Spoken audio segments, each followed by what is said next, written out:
നമസ്കാരം. എൻ്റെ പേര് ഡോക്ടർ കാർത്തിക്കാണ്. ഞാൻ consultant liver transplant GI surgery Lakeshore hospital Kochi. ഇന്ന് ഞാൻ സംസാരിക്കാൻ പോകുന്നത് ലിവർ അഥവാ കരളിനെ കുറിച്ചാണ്. കരളിൻ്റെ എന്തൊക്കെയാണ് പ്രവർത്തനങ്ങൾ, കരളിൻ്റെ അസുഖം വന്നാൽ നമുക്ക് അങ്ങനെ ഇത് കണ്ടുപിടിക്കാൻ പറ്റും, മനസ്സിലാക്കാൻ പറ്റും, അതിന് വേണ്ടിയായിരിക്കും. ഈ ടോക്കിൻ്റെ ഇടയ്ക്ക് നിങ്ങൾക്ക് എന്തെങ്കിലും സംശയം ഉണ്ടെങ്കിൽ please type it as a comment in the comment section. I will try to answer all your queries. അപ്പം നമ്മളുടെ ശരീരത്തിൽ കരൾ ഏറ്റവും വളരെ പ്രധാനപ്പെട്ട ഒരു അവയവമാണ്. കരളിൻ്റെ യൂഷ്വൽ പൊസിഷൻ നമ്മളുടെ വയറിനകത്ത് റൈറ്റ് സൈഡിലായിരിക്കും. ഇതാണ് നമ്മളുടെ കരളിൻ്റെ യൂഷ്വൽ പൊസിഷൻ. അപ്പം ആദ്യം നാം സംസാരിക്കാൻ പോകുന്നത് കരളിൻ്റെ എന്തൊക്കെയാണ് മെയിനായിട്ട് പ്രവർത്തനങ്ങൾ അതിൻ്റെ പറ്റിയാണ്. നമ്മളുടെ കരളിൻ്റെ ഫംഗ്ഷൻ മെയിനായിട്ട് 4 നമുക്ക് ഡിവൈഡ് ചെയ്യാൻ പറ്റും. ഫസ്റ്റ് ഫംഗ്ഷൻ ആണെങ്കിൽ ഒരു സിന്തറ്റിക് ഫംഗ്ഷൻ അഥവാ ഒരു കുറേ കെമിക്കൽസ് ഉണ്ടാക്കാനുള്ള ഫംഗ്ഷനാണ്. കരളൊരു ഫാക്ടറി പോലെയാണ്. ഇതിനകത്ത് കുറേ ആവശ്യമായിട്ട് കുറേ സബ്സ്റ്റൻസ് പ്രൊഡ്യൂസ് ചെയ്യാറുണ്ട്.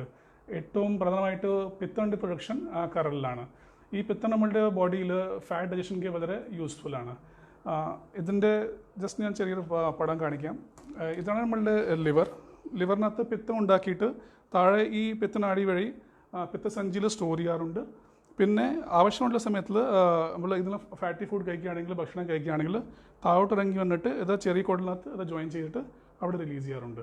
So it's very helpful for digestion of fat and fatty foods. അതുപോലെ നമ്മളുടെ രക്തം കട്ടപ്പിടിക്കാനുള്ള കുറേ ഫാക്ടേഴ്സ് ഉണ്ട്. അതിൻ്റെ പ്രൊഡക്ഷൻ മെയിൻലി ലിവറിലാണ്.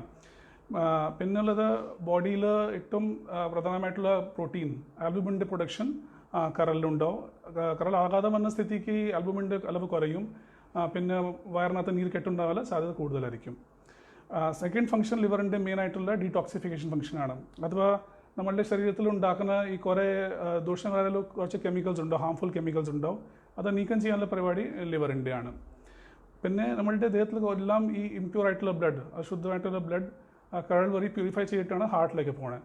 ഈ കരൾ കേടുവന്ന സ്ഥിതിക്ക് ഈ എല്ലാം ഇംപ്യൂർ ബ്ലഡ് നേരെ തലച്ചോറിൽ കയറിയിട്ട് ബോധക്കേട് വരാനുള്ള അവസ്ഥ ഉണ്ടാവും. പിന്നെയുള്ള ഫംഗ്ഷൻ, മൂന്നാമത്തെ ഫംഗ്ഷൻ പറഞ്ഞാൽ മെറ്റബോളിക് ഫംഗ്ഷനാണ്. അഥവാ നമ്മൾ കഴിക്കാനുള്ള എല്ലാം മരുന്ന് എല്ലാം ഈ മദ്യമൊക്കെ കരളിൽ പോയിട്ടാണ് ഡീടോക്സിഫൈ ചെയ്യണത്. ഈ കരളിൽ ആഘാതം വന്ന സ്ഥിതിക്ക് ഇതിൻ്റെ സൈഡ് എഫക്റ്റ് കൂടാനുള്ള ചാൻസ് ഉണ്ടോ, because it is not getting properly detoxified. പിന്നുള്ളത് 4ാമത്തെ മെയിൻ പ്രവർത്തനം എന്ന് പറഞ്ഞാൽ സ്റ്റോറേജ് ഫംഗ്ഷനാണ്. നമ്മളുടെ ബോഡിയിൽ എല്ലാം ഈ vitamins, vitamin A, D, E, K, പിന്നെ അയണിൻ്റെ സ്റ്റോറേജ്, പിന്നെ എക്സ്ട്രാ ഗ്ലൈക്കോജൻ്റെ ഫോമിൽ ലിവറിൽ സ്റ്റോർ ചെയ്യാറുണ്ട്. ഇനി ഭാവിയിൽ എന്തെങ്കിലും സപ്പോസ് അസുഖം വന്നു കഴിഞ്ഞാൽ അല്ലെങ്കിൽ പ്രോലോങ് ഫാസ്റ്റിംഗ് ചെയ്ത് കഴിഞ്ഞാൽ നമുക്ക് ഈ എല്ലാം സ്റ്റോറേജ് സബ്സ്റ്റൻസ് ബോഡിക്ക് യൂസ് ചെയ്യാൻ പറ്റും. അപ്പോൾ ഇതായിരുന്നു കരളിൻ്റെ മെയിനായിട്ടുള്ള പ്രവർത്തനങ്ങൾ. പിന്നുള്ളത് കരളിൻ്റെ കുറച്ച് സ്പെഷ്യലായിട്ടുള്ള പോയിൻറ്റ്സ് ഉണ്ട്. Some functions which are not seen in the other organs. Basically 2 പോയിൻ്റാണ് മെയിൻലി. കരളിൻ്റെ അപ് ടു 75% ഡാമേജ് ആയി കഴിഞ്ഞാൽ നമുക്ക് കരളിൻ്റെ ശരിക്കുള്ള ഈ അസുഖങ്ങളുടെ ലക്ഷണങ്ങൾ കാണാൻ പറ്റുള്ളൂ. അപ്പം അത്രയ്ക്ക് കപ്പാസിറ്റി ലിവറിനകത്ത് ഉണ്ട് to basically it's quite resistant organ to any damage. Up to 75% damage ആയി കഴിഞ്ഞാൽ മാത്രം നമുക്ക് അതിൻ്റെ ഹാംഫുൾ ആയിട്ട് എഫക്റ്റ് കാണാൻ പറ്റുള്ളൂ. പിന്നുള്ളത് നമ്മളുടെ ലിവറിൻ്റെ ഒരു ഭാഗം മുറിച്ച് മാറ്റി കഴിഞ്ഞാൽ അതൊക്കെ പിന്നെ വളരാനുള്ള കഴിവ് കരൾക്ക് ഉണ്ട്. ഇത് ഭയങ്കര ഇമ്പോർട്ടൻ്റ് ആയിട്ടൊരു പോയിൻ്റാണ്. വേറെ ഏതൊരു ഓർഗൻക്ക് അങ്ങനത്തെ ഒരു കഴിവില്ല. സോ സപ്പോസ് നമ്മളുടെ ലിവറിൻ്റെ ഒരു ക്യാൻസർ വന്നു, സപ്പോസ് ഒരു ട്യൂമറിൻ്റെ അസുഖം വന്നു, നമുക്ക് അത് നീക്കം ചെയ്യണം. നീക്കം ചെയ്ത് കഴിഞ്ഞാൽ ബാക്കിയുള്ള ലിവർ പിന്നെ ഗ്രോ ചെയ്ത് സെയിം പൊസിഷനിലേക്ക് എത്തും. ഇതുപോലെ സപ്പോസ് ഒരാൾക്ക് ലിവറിൻ്റെ ആവശ്യമുണ്ട്, ട്രാൻസ്പ്ലാന്റിൻ്റെ ആവശ്യമുണ്ട്, അപ്പോൾ ഡോണർ ലിവറിൻ്റെ പകുതി പോർഷൻ കൊടുത്തു കഴിഞ്ഞാൽ പിന്നെ വളരാനുള്ള കഴിവ് ലിവർക്ക് ഉണ്ടാവും. വേറെ ഒരു ഓർഗൻക്ക് അങ്ങനത്തെ ഒരു ഫങ്ഷൻ ഇല്ല. അപ്പോൾ ഇതാണ് ബ്രീഫിൽ ലിവറിൻ്റെ എല്ലാം ഫങ്ഷൻസ്. മെയിനായിട്ടുള്ള ഫങ്ഷൻ നല്ല കോംപ്ലക്സ് ഓർഗനാണ്, പല ഫങ്ഷൻസ് ഉണ്ട്. അത് കഴിഞ്ഞിട്ട് ഇപ്പം ലിവർക്ക് എന്തൊക്കെ അസുഖം ബാധിക്കാറുണ്ട്. മെയിനായിട്ടുള്ള അസുഖം ഈ സിറോസിസിൻ്റെ അസുഖമാണ്. എല്ലാവർക്കും അറിയാം സിറോസിസ് എന്താണ്. ബേസിക്കലി നമ്മളുടെ ലിവർ ഒരു നല്ല സ്പോഞ്ചി ആയിട്ടുള്ള സോഫ്റ്റ് ഓർഗനാണ്. ഇതിൻ്റെ സിറോസിസിൻ്റെ ചേഞ്ച് വന്നു കഴിഞ്ഞാൽ ലിവറിൽ ഫൈബ്രോസിസ് വരും, പിന്നെ ലിവർ കട്ടിയായിട്ട് മാറും, ലിവറിൻ്റെ പ്രവർത്തനം കുറയും. പിന്നെ സിറോസിസ് ഉള്ള ലിവർക്ക് ക്യാൻസറിൻ്റെ അസുഖം വരാൻ ചാൻസ് കൂടുതലായിരിക്കും. ക്യാൻസർ പറഞ്ഞാൽ ലിവറിൻ്റെ ഹെപ്പറ്റൈറ്റിസ് കാർസിനോമ പറഞ്ഞ കുറച്ച് ക്യാൻസറാണ്. അപ്പം സിറോസിസ് ഉള്ള ലിവർക്ക് ഇങ്ങനത്തെ അസുഖം വരാൻ ചാൻസ് ഒത്തിരി കൂടുതലാണ്. പിന്നുള്ളത് കുറേ ഇൻഫെക്ഷൻസ് ഉണ്ടോ, hepatitis A, B, C, D, E അങ്ങനത്തെ കുറേ ഇൻഫെക്ഷൻസ് ഉണ്ട്. എസ്പെഷ്യലി ഹെപ്പറ്റൈറ്റിസ് ബി, സി ആണെങ്കിൽ ഒരു ക്രോണിക് ആയിട്ടുള്ള ഇൻഫെക്ഷൻ ആണ് വെച്ചാൽ കുറേ വർഷങ്ങൾ ഈ ലിവർ സെല്ലിനകത്ത് നിൽക്കും. ലിവർക്ക് പിന്നെ സിറോസിസിലേക്ക് ചാൻസ് കൂടുതലായിരിക്കും, ലിവറിൽ ട്യൂമർ വരാനുള്ള ചാൻസ് കൂടുതലായിരിക്കും. പിന്നുള്ളത് ഇപ്പം ലിവറിൻ്റെ പുതിയ കുറേ അസുഖം വരാൻ തുടങ്ങിയിട്ടുണ്ട്. ഇപ്പം നമ്മളുടെ പുതിയ ലൈഫ് സ്റ്റൈൽ അനുസരിച്ച് നമ്മൾ കുറേ ഫാറ്റ്സ് കഴിക്കാറുണ്ട്. അപ്പം ഫാറ്റി ലിവർ ഡിസീസിൻ്റെ ഈ പെർസെൻറ്റേജ് കുറേ അപ്പം കൂടിയിട്ടുണ്ട്. എസ്പെഷ്യലി നമ്മളുടെ വെയിറ്റ് കൂടുതലാണെങ്കിൽ, ഡയബറ്റിക് ആണെങ്കിൽ, ഫാറ്റി ലിവർ ഡിസീസ് അല്ലെങ്കിൽ നോൺ ആൽക്കഹോളിക് സ്റ്റീയോട്ട് ഹെപ്പറ്റൈറ്റിസ് വരും. ആൽക്കഹോൾ കഴിക്കാതെ ആൾക്കാർക്ക് ലിവറിൻ്റെ ഫംഗ്ഷൻ കേടാവും, ലിവർ സിറോസിസിലേക്ക് പോകാനുള്ള ചാൻസ് ഉണ്ടാവും. പിന്നുള്ളത് ആൽക്കഹോളിക് ലിവർ ഡിസീസാണ്. നമുക്ക് എല്ലാവർക്കും അറിയാം, ആൽക്കഹോൾ മദ്യം വെച്ചാൽ ലിവർക്ക് ഒത്തിരി ഡാമേജ് ഉണ്ടാക്കും, ലിവർ സെല്ലെല്ലാം കേടാവും, ലിവറിൻ്റെ പ്രശ്നം ഉണ്ടാക്കും. പിന്നുള്ളത് നമ്മളുടെ ലിവറിനകത്ത് കുറേ ജനറൽ അസുഖം വരാറുണ്ട്. പിന്നെ മെറ്റബോളിക് ലിവർ ഡിസീസ് പറയും, എൻസൈം ഡെഫിഷ്യൻസി ഉണ്ടാവും, അയണിൻ്റെ ഡിപ്പോസിഷനോ കോപ്പറിൻ്റെ ഡിപ്പോസിഷൻ അഥവാ വിൽസൺസ് ഡിസീസ്, ഹിമോക്രോമറ്റോസിസ് അങ്ങനത്തെ അസുഖമായിരിക്കും. പിന്നുള്ളത് ഈ ചെറിയൊരു പടമാണ്. നമ്മളുടെ നോർമൽ ലിവർ ഇങ്ങനെയാണ്, സോഫ്റ്റ് ആയിട്ടൊരു സ്പോഞ്ച് പോലത്തെ ഒരു അവയവമാണ്. ഇതിനകത്ത് എന്തെങ്കിലും ഫാറ്റ് ഡിപ്പോസിഷൻ ആയി കഴിഞ്ഞാൽ ഇത് സ്റ്റിയോട്ടോസിസിലേക്ക് പോകും. പിന്നുള്ളത് സ്റ്റിയോട്ടോ ഹെപ്പറ്റൈറ്റിസ് പറഞ്ഞാൽ ലിവറിനകത്ത് നീർക്കെട്ടുണ്ടാവും, ഇൻഫ്ലമേഷൻ ഉണ്ടാവും. അത് പിന്നെ ലിവർ കുറച്ചുകൂടെ കട്ടിയായിട്ട് മാറും, അതിൻ്റെ നോർമൽ ടെക്സ്ചർ മാറിയിട്ട് ഫൈബ്രോസിസിലേക്ക് പോകും.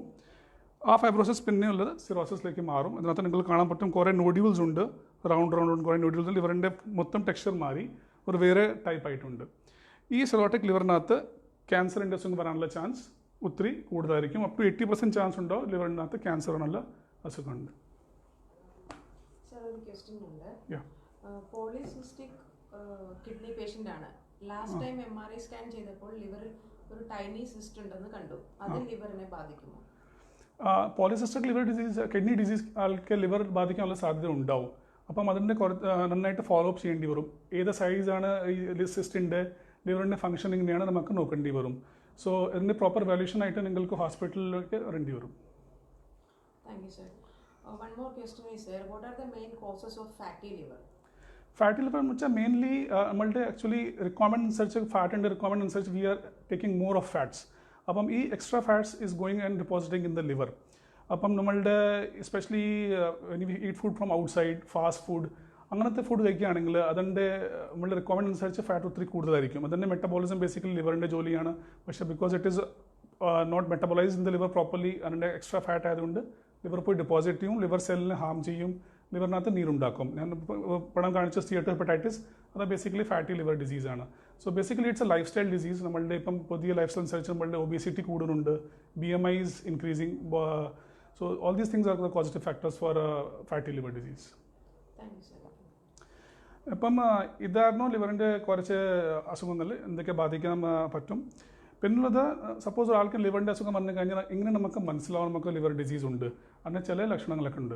നമുക്ക് മെയിൻലി രണ്ടായിട്ട് ഡിവൈഡ് ചെയ്യാൻ പറ്റും. ഒന്ന് ജനറലൈസ്ഡ് സിംറ്റംസ്, പിന്നെ ഉള്ളത് ലിവർ സ്പെസിഫിക് ആയിട്ടുള്ള സിംറ്റംസ്. ജനറലൈസ് സിംറ്റംസിനകത്ത് ഒരാൾക്ക് ലിവറിൻ്റെ അസുഖം ഉണ്ടെങ്കിൽ ഇപ്പോഴും ക്ഷീണം, ഉപ്പ് തളർച്ച പോലെ ഫീൽ ചെയ്യാറുണ്ട്, ഒരു വിമിഷ്ടം, എനിക്കങ്ങനെ ചെയ്യാൻ പറ്റില്ല, എനിക്ക് വേണ്ട, എനിക്ക് താല്പര്യമില്ല, അങ്ങനത്തെ ഒരു ഫീലിംഗ് ആയിരിക്കും. പിന്നെ അത് കൂടാതെ ഇതിൻ്റെ ഇൻഫെക്ഷൻ ഉണ്ടെങ്കിൽ വയറുവേദന, വയറിലൊരു ഭാരം പോലെ ഫീൽ ചെയ്യാറുണ്ട്.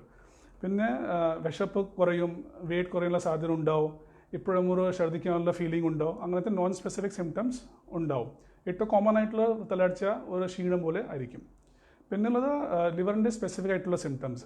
ഇതിനകത്ത് മെയിൻലി മഞ്ഞപ്പിത്തമാണ്. നമ്മുടെ ശരീരത്തിൽ ലിവറിൻ്റെ ഫംഗ്ഷൻ കേടായി കഴിഞ്ഞാൽ ബിലിറുബിൻ അല്ലെങ്കിൽ പിത്തിൻ്റെ അളവ് കൂടും. അത് കൂടിക്കഴിഞ്ഞാൽ അത് നമ്മളുടെ കണ്ണിലോ മൂത്രത്തിൽ മഞ്ഞ കളറായിട്ട് നമുക്ക് കാണാൻ പറ്റും. ഈവൻ നമ്മളുടെ സുഹൃത്താണെങ്കിൽ, ഫാമിലി മെമ്പേഴ്സ് ആണെങ്കിൽ അത് നോട്ട് ചെയ്യും, നമുക്ക് ഇങ്ങനെ യെല്ലോ കളറുണ്ട്. പിന്നെ ഈ പിത്തം നമ്മളുടെ സ്കിന്നിൽ പോയിട്ട് ഡെപ്പോസിറ്റ് ചെയ്ത് അവിടെ ചൊറിച്ചിലുണ്ടാക്കും. അപ്പം കുറേ ലിവർ പേഷ്യൻസ് അങ്ങനെ മഞ്ഞപ്പിത്ത ചൊറിച്ചിലായിട്ട് നമുക്ക് OPDയിൽ വരാറുണ്ട്. പിന്നെയുള്ളത് സ്പെസിഫിക് സിംറ്റംസ് പറഞ്ഞാൽ നമ്മളുടെ അന്നനാളത്തിൽ ചെറിയ രക്തധമനി ഉണ്ടാവും. ലിവർ ഫംഗ്ഷൻ കീഴായ സ്ഥിതിക്ക് ഈ രക്തധമനിനകത്ത് പ്രഷർ ഒത്തിരി കൂടും.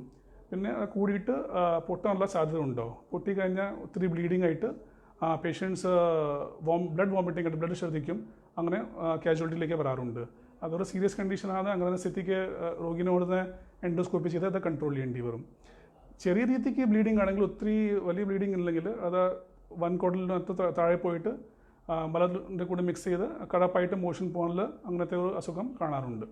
സോ അത് കുറച്ച് ലിവറിൻ്റെ സ്പെസിഫിക് സിംറ്റംസ് ആണ്. പിന്നെയുള്ളത് ഈ ലിവർ ഫങ്ഷൻ കേട് വന്ന സ്ഥിതിക്ക് ആൽബുമിൻ്റെ അളവ് കുറയും. അപ്പം നമ്മളുടെ കാലിൽ നീര് കെട്ടുണ്ടാവും, പിന്നെ വയറിനകത്ത് വെള്ളം കെട്ടി നിൽക്കും, അങ്ങനത്തെ അസുഖം വരും. പിന്നെ നമ്മളുടെ രക്തം കെട്ടപ്പിടിക്കാനുള്ള കുറേ ഈ ഫാക്ടേഴ്സ് എല്ലാം കുറയും. അപ്പം എന്തെങ്കിലും ചെറിയൊരു ഇഞ്ചുറി വന്നു കഴിഞ്ഞാൽ ഒത്തിരി ബ്ലീഡ് ചെയ്യാനുള്ള ചാൻസ് ആയിരിക്കും. അതല്ലാതെ സപ്പോസ് ഒരാളുടെ ലിവർ ഒത്തിരി ഡാമേജ് ആയി കഴിഞ്ഞാൽ അതിൻ്റെ റിക്കവറിയുള്ള ചാൻസ് കുറവായിരിക്കും. അതിൻ്റെ പേരാണ് എൻഡ് സ്റ്റേജ് ലിവർ ഡിസീസ്. വെച്ചാൽ ഇനി റിക്കവറി ഉള്ള ചാൻസ് ഇല്ല, ഇത് എൻഡ് സ്റ്റേജ് എത്തിക്കഴിഞ്ഞു. ആ എൻഡ് സ്റ്റേജ് ലിവർ ഡിസീസ് എത്തിക്കഴിഞ്ഞാൽ ലിവർ പേഷ്യൻറ്റിന് എപ്പോഴും വയറിനകത്ത് നീർക്കെട്ടുണ്ടോ, വെള്ളം കെട്ടി നിൽക്കും, ഇടയ്ക്കിടയ്ക്ക് പോയിട്ട് എടുക്കേണ്ടി വരും. പിന്നുള്ളത് ഈ ഇംപ്യൂർ ബ്ലഡ് നേരെ തിളച്ചോറ് കയറിയിട്ട് ബോധം കേട് വരാനുള്ള ചാൻസ് ഉണ്ടാവും. പിന്നല്ലാതെ നമ്മളുടെ കിഡ്നിയിൽ ഇത് ബാധിക്കും. ലിവറിൻ്റെ അസുഖം ഉണ്ടെങ്കിൽ കിഡ്നി ബാധിക്കാനുള്ള ചാൻസ് ഉണ്ട്. കിഡ്നി ബാധിച്ച് കഴിഞ്ഞാൽ നമ്മളുടെ കിഡ്നിയുടെ പ്രവർത്തനം കുറയും, ക്രിയാറ്റിനിൻ്റെ അളവ് കൂടും, പിന്നെ മൂത്രത്തിൻ്റെ അളവ് കുറയും. അപ്പം ഈ സ്റ്റേജ് എത്തിക്കഴിഞ്ഞാൽ നമുക്ക് ആകെ ഒരു ട്രീറ്റ്മെൻറ്റ് മാത്രമേ ഉള്ളൂ, അതാണ് ലിവർ ട്രാൻസ്പ്ലാന്റേഷൻ. അപ്പം സപ്പോസ് നിങ്ങൾക്ക് ഈ എല്ലാം അസുഖം വന്നു, നിങ്ങൾക്ക് എന്തെങ്കിലും സംശയമുണ്ട്, അപ്പോൾ നിങ്ങൾ എന്താ ചെയ്യേണ്ടത്, എങ്ങനെ അത് കൺഫേം ചെയ്യണം, അതിൻ്റെ ഡയഗ്നോസിസ് എങ്ങനെ എത്തണം, അതിൻ്റെ കാര്യം ഞാൻ പറയാനും.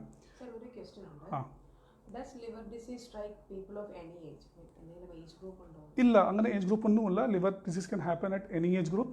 അത് ഏജ് അനുസരിച്ച് ടൈപ്പ് ഓഫ് ലിവർ ഡിസീസ് മാറും. അപ്പം യങ് ഏജിൽ കൺജനറൽ ഡിസീസ് ജനറൽ ഡിസീസ് ആയിരിക്കും. കുറേ കുട്ടികൾക്ക് മെറ്റബോളിക് ഡിസീസ് വരാറുണ്ട്. പിന്നുള്ളത് കുറച്ചുകൂടെ ഏജ് ആയി കഴിഞ്ഞാൽ നമുക്ക് ഇൻഫെക്ഷൻ ഇപ്പോൾ വേണമെങ്കിൽ വരാം. സപ്പോസ് അമ്മയ്ക്ക് ഇൻഫെക്ഷൻ ഉണ്ടെങ്കിൽ ഹെപ്പറ്റൈറ്റിസിൻ്റെ അത് കുട്ടികൾക്ക് വരാം. പിന്നുള്ളത് കുറച്ചുകൂടെ ഏജ് ആയി കഴിഞ്ഞാൽ ഈ ഹെപ്പറ്റൈറ്റിസിൻ്റെ ഇൻഫെക്ഷൻ്റെ സൈഡ് എഫക്റ്റ് വരാം, അത് സിറോസിലേക്ക് പോകാനുള്ള ചാൻസ് ഉണ്ടാവും. ഇതുപോലെ ക്യാൻസറുള്ള അസുഖം കുറച്ചുകൂടെ ഏജ്ഡ് ആയിട്ടുള്ള ആൾക്കാർക്ക് കാണാറുണ്ട്. ഒരു സപ്പോസ് 10 വർഷം 20 വർഷം സിറോസിസിൻ്റെ അസുഖമായിട്ടുള്ള ആൾക്ക് ക്യാൻസറിൻ്റെ ചാൻസ് ഉണ്ടാവും. അപ്പം ഏത് ഏജ് ആണെങ്കിൽ ഏജ് ഒരു റിസ്ട്രിക്റ്റിംഗ് ഫാക്ടർ ഇല്ല. ഏത് ഏജ് ആണെങ്കിൽ ലിവറിൻ്റെ അസുഖം വരാൻ ചാൻസ് ഉണ്ടാവും. വേറൊരു ക്വസ്റ്റ്യൻ കൂടി ഉണ്ട്. ഇപ്പോൾ ആൽക്കഹോൾ ലിവറിനെ ഡാമേജ് ആക്കുന്നതാണ്, അതേപോലെ വേറെ ഏതൊക്കെ ടോക്സിക് സബ്സ്റ്റൻസസ് ഉണ്ട്? ടോക്സിക് സബ്സ്റ്റൻസ് പറഞ്ഞാൽ ആൽക്കഹോൾ അല്ലാതെ മെഡിസിൻസ്, എല്ലാ മെഡിസിൻ്റെ മെറ്റബോളിസം മിക്കവാറും ലിവറിലായിരിക്കും. ഈവൻ നമ്മളുടെ കോമൺ യൂസ് ചെയ്യുന്ന medicine like paracetamol, it is metabolise in the liver. ലിവറിൻ്റെ ഫെയിലിയറിൻ്റെ ഏറ്റവും കോമൺ ആയിട്ടുള്ള cause in the western countries use to be paracetamol. Actually paracetamol poisoning ആയിരുന്നു. അപ്പം ബേസിക്കലി ലിവറിൻ്റെ മെയിൻ ജോലി മെറ്റബോളിസമാണ്. നമ്മൾ പുറത്ത് പോയി ഭക്ഷണം കഴിക്കുകയാണെങ്കിൽ, എന്തെങ്കിലും ഹാർംഫുൾ ടോക്സിക് സബ്സ്റ്റൻസ് കഴിക്കുകയാണെങ്കിൽ അതിൻ്റെ മെറ്റബോളിസം ബേസിക്കലി ലിവറിലായിരിക്കും. So what are unknown substance that you take, it always a chance to damage the liver. ചില മരുന്നുകൾ, പിന്നെ ചില suppose you are taking some Ayurveda medications also, you don't know what it is. Basically ഒരു എക്സ്പെർട്ടിൻ്റെ opinion ഇല്ലാതെ കുറേ medicine എടുക്കാറുണ്ട്, അതെല്ലാം ലിവറിനെ എഫക്റ്റ് ചെയ്യാനുള്ള ചാൻസ് ഉണ്ടാവും. അപ്പം നമുക്ക് എങ്ങനെ ഡയഗ്നോസ് ചെയ്യാൻ പറ്റും ലിവർ ഡിസീസസ്? അപ്പോൾ ബേസിക്കലി ലിവർ ഉള്ള കോംപ്ലക്സ് ഓർഗനാണ്. It's not an easy organ to handle. അതുകൊണ്ട് എക്സ്പെർട്ടിനെ മാത്രം കൺസൾട്ട് ചെയ്യണം, എക്സ്പെർട്ടുള്ള സെൻറ്റേഴ്സിനെ മാത്രം പോകണം. വെച്ചാൽ എല്ലാവർക്കും ഹാൻഡിൽ ചെയ്യാനുള്ള ടൈപ്പ് ഓഫ് ഓർഗൻ അല്ല ലിവർ. അതിൻ്റെ പല ഫങ്ഷൻസ് ഉണ്ട്, പല രീതിയിൽ അത് ഡിസീസ് മാനിഫെസ്റ്റ് ചെയ്യാറുണ്ട്. സോ ബേസിക്കലി നിങ്ങൾ ഏതെങ്കിലും ഹോസ്പിറ്റലിൽ പോയി കഴിഞ്ഞാൽ ആദ്യം ചെയ്യേണ്ടത് ബ്ലഡ് ടെസ്റ്റാണ്. ബ്ലഡ് ടെസ്റ്റിനകത്ത് ലിവർ ഫംഗ്ഷൻ ടെസ്റ്റാണ് ഫസ്റ്റ് ചെയ്യേണ്ടത്. ലിവർ ഫംഗ്ഷൻ ടെസ്റ്റിനകത്ത് നമുക്ക് മെയിൻലി ബിലിറൂബിൻ്റെ അളവ് എത്രയാണ്. നോർമൽ ബിലിറൂബിൻ യൂഷ്വലി 0.2 to 0.8 ആണ്. അതിൻ്റെ അപ്പുറത്ത് പോകുകയാണെങ്കിൽ ഇറ്റ്സ് കോൾഡ് ജോണ്ടിസ്. 2ൻ്റെ മേലിലാണെങ്കിൽ നമുക്ക് കണ്ണിൽ മൂത്രത്തിൽ ഒരു മഞ്ഞ കളർ കാണാൻ പറ്റും. പിന്നുള്ളത് ലിവർ എൻസൈംസ്, ലിവറിനകത്ത് ഹെപ്പറ്റൈറ്റിസ് ഉണ്ടെങ്കിൽ എൻസൈംസിൻ്റെ വാല്യൂ കൂടും. പിന്നുള്ളത് പ്രോട്ടീനിൻ്റെ, ആൽബുമിൻ്റെ അളവ് നമുക്ക് നോക്കാൻ പറ്റും. വെച്ചാൽ ആൽബുമിൻ്റെ അളവ് കുറവാണെങ്കിൽ means synthetic function of liver is bad. അതുപോലെ സപ്പോസ് ഇതിനകത്ത് നമുക്ക് എന്തെങ്കിലും അസുഖം കണ്ടുപിടിച്ചു, അല്ലെങ്കിൽ വ്യത്യാസമുണ്ട്, അപ്പോൾ നമുക്ക് അടുത്ത ടെസ്റ്റിലേക്ക് പോകാനുള്ള ഇതുണ്ട്. അപ്പം അടുത്ത ടെസ്റ്റ് പറഞ്ഞാൽ ഇമേജിംഗ് ടെസ്റ്റാണ്. ഇമേജിംഗ് കഴിഞ്ഞാൽ അൾട്രാസൗണ്ട്, CT അഥവാ MRI. അപ്പം basic investigation is ultrasound scan. Ultrasound സ്കാനകത്ത് നമുക്ക് ലിവറിൻ്റെ ടെക്സ്ചർ എങ്ങനെയാണ്, സിറോസിസിലേക്ക് പോയിട്ടുണ്ടോ, എത്രത്തോളം ഫാറ്റ് ഡിപ്പോസിഷൻ ഉണ്ട്, അതിൻ്റെ ഗ്രേഡ് ഉണ്ട്, grade 1, grade 2, grade 3 fatty liver. അപ്പം അങ്ങനത്തെ ഫാറ്റി ലിവർ ഉണ്ടെങ്കിൽ നമുക്ക് അൾട്രാസൗണ്ടിൽ കണ്ടുപിടിക്കാൻ പറ്റും. മാത്രമല്ല ലിവറിനകത്ത് എന്തെങ്കിലും മുഴ ഉണ്ടെങ്കിൽ, ക്യാൻസറിൻ്റെ അസുഖം ഉണ്ടെങ്കിൽ, പിത്തസഞ്ചിയിൽ എന്തെങ്കിലും കല്ലുണ്ടോ, പിത്തസഞ്ചിയിൽ എന്തെങ്കിലും അസുഖമുണ്ടോ, മെയിൻ പിത്തനാടിയിൽ തടസ്സമുണ്ടോ, അതെല്ലാം നമുക്കെല്ലാം അൾട്രാസൗണ്ടിൽ കണ്ടുപിടിക്കാൻ പറ്റും. സപ്പോസ് അൾട്രാസൗണ്ടിൽ നമ്മളൊരു അസുഖം കണ്ടുപിടിച്ചു, അതിനകത്ത് ഇനി ഫർദർ എന്താ വാല്യൂഷൻ കഴിഞ്ഞാൽ ഇനി CT അഥവാ MRI ആയിരിക്കും. അത് കുറച്ചുകൂടെ ഹൈ ഇൻവെസ്റ്റിഗേഷൻസ് ആണ്, പക്ഷേ they are very good investigations. നമുക്ക് എക്സാക്ട്ലി എവിടെയാണ് അസുഖം, എത്ര സൈസ് ഉണ്ടാവും, അതിൻ്റെ മുഴ ഉണ്ടെങ്കിൽ എത്ര സൈസ് ഉണ്ടാവും, പിന്നുള്ളത് അതിൻ്റെ റിലേഷൻ വിത്ത് അടുത്തുള്ളത് രക്തമായിട്ട് എന്ത് റിലേഷൻ ഉണ്ടോ, അത് നമുക്കെല്ലാം CTയിൽ കാണാൻ പറ്റും. മാത്രമല്ല നമുക്ക് സപ്പോസ് ഒരു ട്രീറ്റ്മെൻറ്റ് പ്ലാൻ ചെയ്യണം, ആ ട്രീറ്റ്മെൻറ്റ് പ്ലാൻ ചെയ്യാൻ വേണ്ടി CT അഥവാ MRI വളരെ വളരെ അത്യാവശ്യമാണ്. So these are the imaging investigation basically. Sir, ഒരു ക്വസ്റ്റ്യൻ ഉണ്ട്. Does liver disease affect men and women differently? No, it does not affect much differently. Basically, alcoholic liver disease is more common in males. Obviously, males are taking more of alcohol. ഫീമെയിൽസിനകത്ത് ഇപ്പോഴും കുറച്ചുകൂടെ ഒബേസിറ്റിയുടെ ഇത് കൂടിയിട്ടുണ്ട്. Obesity ആണെങ്കിൽ ഡയബറ്റീസിൻ്റെ chance കൂടിയിട്ടുണ്ട്. So they can have this more of fatty liver disease in females. പിന്നെ ബാക്കിയുള്ളത് disease infection ആണെങ്കിൽ അല്ലെങ്കിൽ ജനറൽ കണ്ടീഷൻസ് ആണെങ്കിൽ they can effect both men and female equally. ഈ നോൺ വെജ് ഫുഡ് കഴിച്ചാൽ എസ്പെഷ്യലി റെഡ് മീറ്റ് ലിവർ നല്ലതെന്ന് പറയുന്നുണ്ട്, നല്ലതല്ല എന്ന്. അതേപോലെ ചിക്കൻ ലിവർ കഴിച്ചാൽ നമ്മുടെ ലിവറിന് കേടാണോ എന്നൊരു ക്വസ്റ്റ്യൻ ഉണ്ട്. ഐ മീൻ ആനിമൽസ് ലിവർ നമ്മൾ അല്ല, അങ്ങനത്തെ സ്റ്റഡീസ് ആയിട്ടൊന്നുമല്ല. Basically if you eat the animal liver it is good or bad for the liver, അങ്ങനത്തെ സ്റ്റഡീസ് ആയിട്ടൊന്നുമില്ല. പിന്നുള്ളത് നമുക്ക് കുറേ ഈ ലിവറിൻ്റെ അസുഖം നമുക്ക് CT അല്ലെങ്കിൽ അൾട്രാസൗണ്ടിൽ കണ്ടുപിടിക്കാൻ പറ്റാതെ കുറേ ലിവറിൻ്റെ അസുഖങ്ങളുണ്ടാവും. Like metabolic liver diseases, enzyme liver diseases. അത് കണ്ടുപിടിക്കുകയാണെങ്കിൽ നമുക്ക് ശരിക്കും ഒരു ലിവറിൻ്റെ ചെറിയ അംശം എടുത്ത് മൈക്രോസ്കോപ്പിൽ നോക്കേണ്ടി വരും. അതിൻ്റെ പേരാണ് ലിവർ ബയോപ്സി. അപ്പം ഇതൊന്നുമല്ല, ചെറിയൊരു സൂചി വെച്ചിട്ട് നമുക്ക് അൾട്രാസൗണ്ട് ഗൈഡൻസിൽ ലിവറിൻ്റെ ചെറിയൊരു പാർട്ട് എടുത്ത് അത് നമുക്ക് പാത്തോളജിസ്റ്റിനെ അയക്കും. പാത്തോളജിസ്റ്റ് നോക്കിയിട്ട് ഒരു ഡിസീസിൽ ഡയഗ്നോസിൽ എത്താൻ പറ്റും എന്താണ് ലിവർ ഡിസീസ്. അത് കുറച്ചുകൂടെ സ്പെസിഫിക് ആയിട്ടുള്ള ഇൻവെസ്റ്റിഗേഷൻ ആണ്. നമുക്ക് easily exact type of disease നമുക്ക് മനസ്സിലാക്കാൻ പറ്റും. അപ്പോൾ ഇതാണ് mainly 3 type of diagnostic investigations: blood test, പിന്നുള്ളത് imaging investigations, and third is liver biopsy.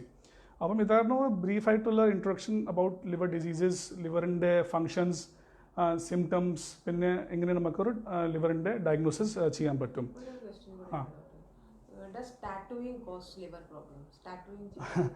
Tattooing പറഞ്ഞാൽ as such tattooing might not cause liver problem. പക്ഷേ from where you are doing it, വെച്ചാൽ we are using needle four tattooing. അപ്പം needle suppose you are going and doing tattooing from a very local centre, അത് നീഡിലിൻ്റെ എത്രത്തോളം safe ആണ് നമുക്കറിയില്ല. Suppose വേറെ കസ്റ്റമറിനെ നീഡിൽ യൂസ് ചെയ്തിട്ടുണ്ട് and that customer is infected with hepatitis virus, hepatitis B ആണെങ്കിൽ C ആണെങ്കിൽ the spread through blood transmission. ചെറിയൊരു 0.001 ml ആയാലും മതി to transmit these infections. So if you are going and doing tattooing from some unknown place which is not using safe practices, അപ്പോൾ അത് transmit ചെയ്യാൻ chance ഒത്തിരി കൂടുതലായിരിക്കും. So tattooing as such might not cause liver disease, പക്ഷേ infection കിട്ടാനുള്ള chance. അപ്പം ഈ drug abusers ആണെങ്കിൽ who use injections for taking drugs or ഈ ടാറ്റൂയിങ്ങിലാണ് ഈ ഹെപ്പറ്റൈറ്റിസ് വരാൻ ചാൻസ് കൂടുതലായിരിക്കും, which can of course cause more liver disease. So liver disease basically they don't come to us, we go to the liver disease. Which liver disease ഇപ്പം ഏറ്റവും common ആയിട്ട് liver disease fatty liver disease ആണ്, alcoholic liver disease ആണ്.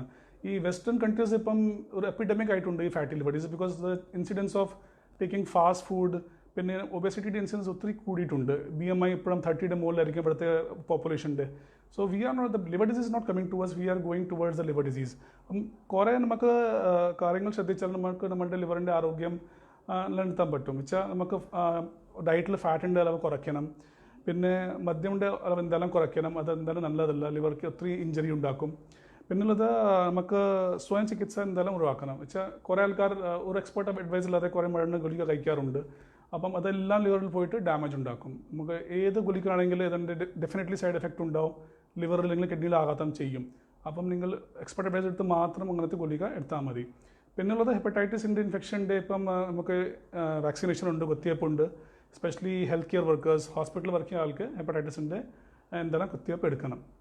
പിന്നെ അതല്ലാതെ നിങ്ങൾക്ക് ഏതെങ്കിലും സംശയം ഉണ്ടെങ്കിൽ, സപ്പോസ് മൈൻഡ് ഡൗട്ട് ഉണ്ട്, ഇല്ലെങ്കിൽ ഫാമിലിയിൽ ആരെങ്കിലും ലിവറിൻ്റെ അസുഖം ഉണ്ടെങ്കിൽ, ലേക്ഷൂർ ഹോസ്പിറ്റലിൽ ഇപ്പം പുതിയതായിട്ട് നമ്മൾ കോംപ്രിഹെൻസീവ് ലിവർ കെയർ ഡിപ്പാർട്ട്മെൻറ്റ് തുടങ്ങിയിട്ടുണ്ട്. അത് നമുക്ക് ട്രെയിൻഡ് ആയിട്ടുള്ള liver surgeons, hepatologist, radiologist, pathologist എല്ലാവരും ഉണ്ട്. And it's A comprehensive department where we take care of all kind of liver diseases. നമുക്കെല്ലാം ഫെസിലിറ്റീസ് ഉണ്ട്, CT, MRI, ലിവർ ബയോപ്സി, ഡയഗ്നോസിനുള്ള എല്ലാ ഇൻവെസ്റ്റിഗേഷൻസ്, റീസെൻറ്റ് ലേറ്റസ്റ്റ് ആയിട്ടുള്ള ഇൻവെസ്റ്റിഗേഷൻ. ചികിത്സയ്ക്കുള്ള കുറേ ഈ ടൈപ്പ് ഓഫ് ട്രീറ്റ്മെൻറ്റ്സ് അവൈലബിൾ ആണ്. Suppose cancer ആണെങ്കിൽ അതിൻ്റെ സർജറീസ് അവൈലബിൾ ആണ്, അതിൻ്റെ റേഡിയോ ഫ്രീക്വൻസി അബ്ലേഷനോ മൈക്രോ അബ്ലേഷനോ എല്ലാം ടൈപ്പ് ഓഫ് ട്രീറ്റ്മെൻറ്റ്സ് അവൈലബിൾ ആണ്. പിന്നുള്ളത് ഈ സിറോസിസ്ക്കുള്ള എല്ലാം മെഡിക്കൽ മാനേജ്മെൻറ്റ്, എൻഡോസ്കോപ്പീസ് ഇവിടെ അവൈലബിൾ ആണ്, എക്സ്പെർട്ടുള്ള ഡോക്ടേഴ്സ് ഉണ്ട്. പിന്നെ ലിവർ ട്രാൻസ്പ്ലാന്റ് ആവശ്യം വന്നാൽ അങ്ങനെ സ്ഥിതിക്ക് liver transplant well train liver transplant team ഇവിടെ ഉണ്ട്. സോ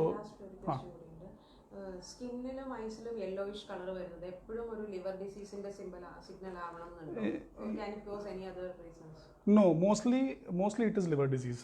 ലിവറിൽ ബേസിക്കലി ലിവറിൻ്റെ ഒരു function is to metabolism of bilirubin. Bilirubin പറഞ്ഞാൽ ഈ മഞ്ഞ കളർ ഉണ്ടാക്കുന്ന സംഭവമാണ്.